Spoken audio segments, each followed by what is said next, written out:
Hey guys, Second Minute Shooters here, and today we're going to be doing a little bit of work on this 1925 hex receiver Mosin Nagant 9130. Basically, all we're going to be doing is replacing the bolt stop with this new one right here, because it's been having a little bit of issues charging. The cocking knob has been slipping past it, and that is never a safe way to go with these. So basically the way you want to get to this is first, you want to remove the cleaning rod, place that over somewhere safe. Then you want to slip off the barrel bands. Obviously I've already moved these a little bit to do this one-handed. If you've never done this one-handed, it's a real pain in the butt. Like that one. Set that off to the side. 1, 2. How am I going to do this one-handed? It's right there in my chin. Then you want to slip the bolt off, pull all the way back, pull the trigger, set that off to the side. You don't need that right now. And that leaves you with a pretty much field strip Mosin Nagant. That's really all you have to do any real cleaning with it. But we need to be able to get to this little bit, this little bit right there. What that is, when you pull the trigger,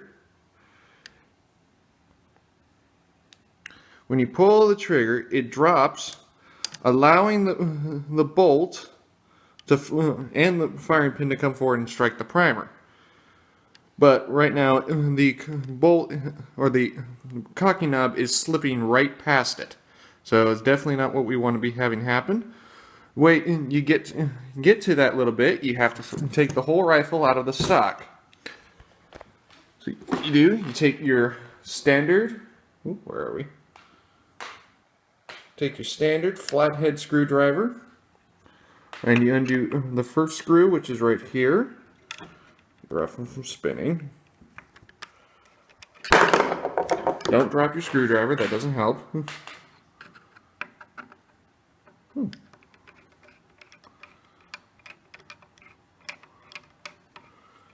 the future, I need to hire a cameraman. Alright. Once again, set all your parts off the side where you're not going to lose them. Because believe me, I've done that and it's not fun. Okay. I have to put you in my chin again. Oops. Then you want to take out this screw right here.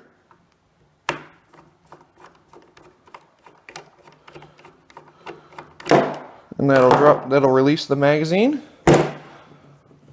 Not exactly how you want to do it, but that's how we did it.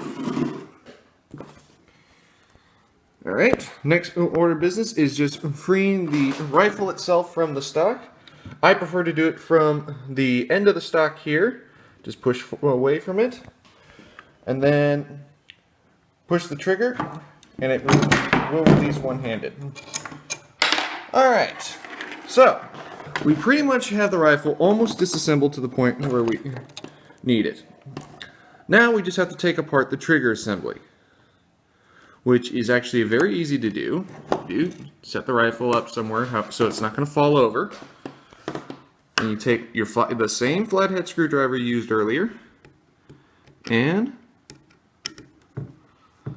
unscrew your bolt stop.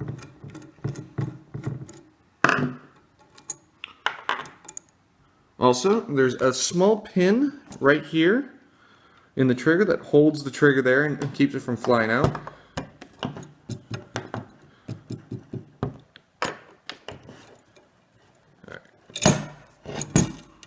Get a little bit finicky with this thing because I'm doing this one-handed, of course.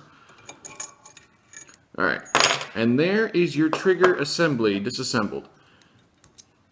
Ignore these. These are some shims I used to improve the trigger. All right, now most of the people that are watching this will recognize this as not your standard 9130 trigger. That is because I stole it from an M39. Don't know if that's cheating, but you know what? I like the two-stage trigger on an M39. Okay, so next order of business, we take our new bolt stop and we place it back into the rifle like so, lining up the screw hole. Now you can use the original screw. There's nothing in the rulebook saying you can't, but since mine came with a brand new screw, look at that, beautiful, we're going to use that instead. Okay.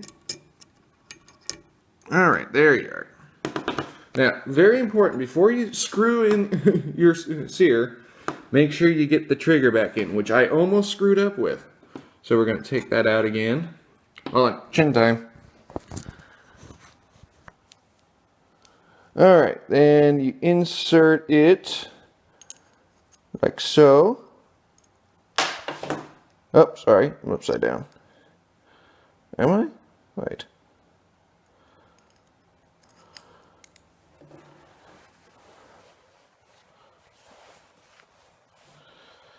Okay. Okay.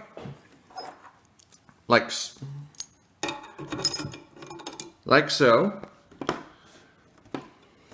Also good, you want to get your pin in at this point too. Because at this point, the tension itself will hold everything in place. So, this is really hard to do one-handed. I've never tried this one-handed before. We're going to pre-stage the pin. Oh, can I be slick with this?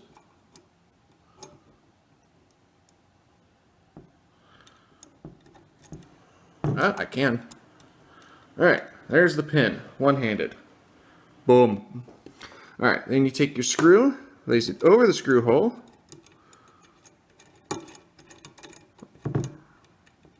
I prefer to try to get started on the first couple threads, but with one hand. Like that. Then you take your flathead screwdriver again, and simply tighten your screw down.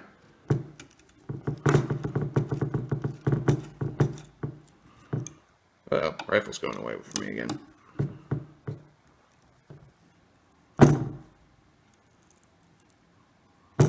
Alright.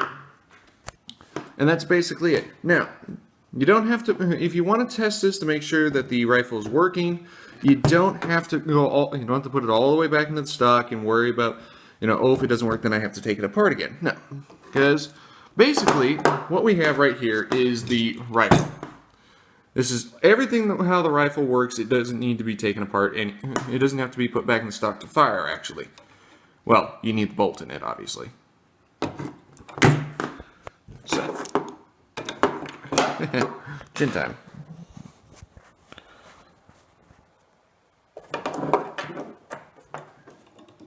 Watch your firing pin, your trigger pin. It likes to slip. All right. So I got the bolt in. Haven't charged it yet. Woo. Bolt's in. Not charged. All right. We're going to lock it, drop it, and as you can see, the cocking knob has not dropped yet. It is primed and it can actually fire around if there was one in the chamber. All right. Now, for the real test, will it fire?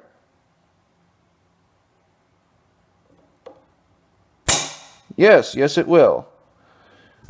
And excuse the strain there, it's actually a brand new sear, and also without the stock you get really poor leverage on these. Alright, so let's take this out of the stock, out of the gun again. Alright, that's out. Now, all that's left to do basically at this point is put your rifle back in the stock, which is very simple. It's just the same thing that we did earlier, but in the reverse.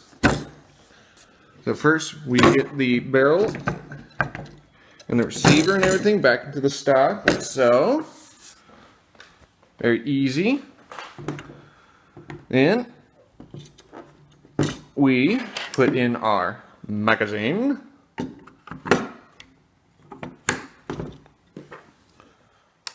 Place the screw there.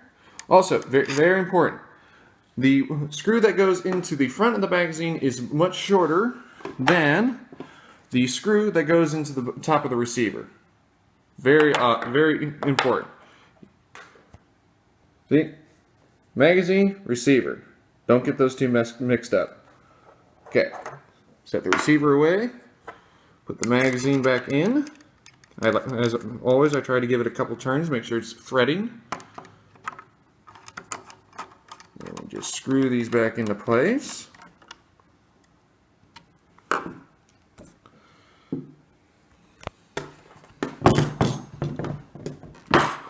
the rifle up. Point where I can hold it. Oh, maybe not. Alright, get that screw in there.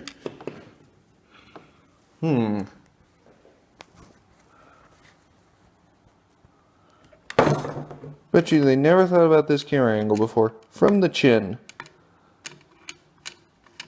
Screwed it back in. Don't need it overly tight, or as I like to call it, Ford tight. Just need it good and solid in there so it doesn't slide around. Okay, good.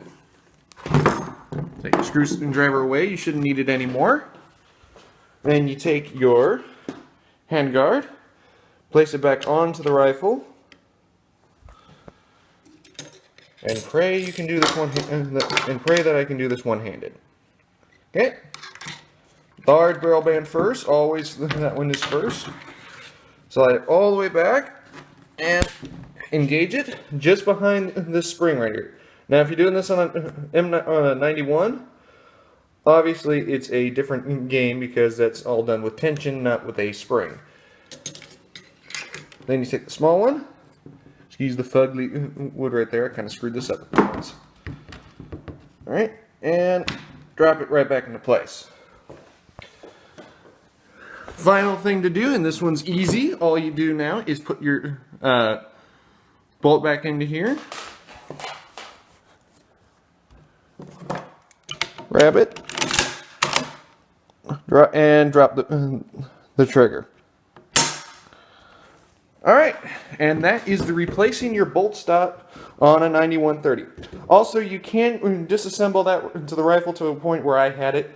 If you want to do cleaning but you're worried that the solvent will get on the stock and make it look all nasty. That is a completely valid option that I know people that actually do follow that regularly. As far for that, that's all you need to know on replacing that simple part. Also, anytime you take your rifle out of its stock, you want to check it, make sure there's no rust or anything showing up that you don't know about behind the scenes. If there is anything, correct it, put it back together, and you'll be fine.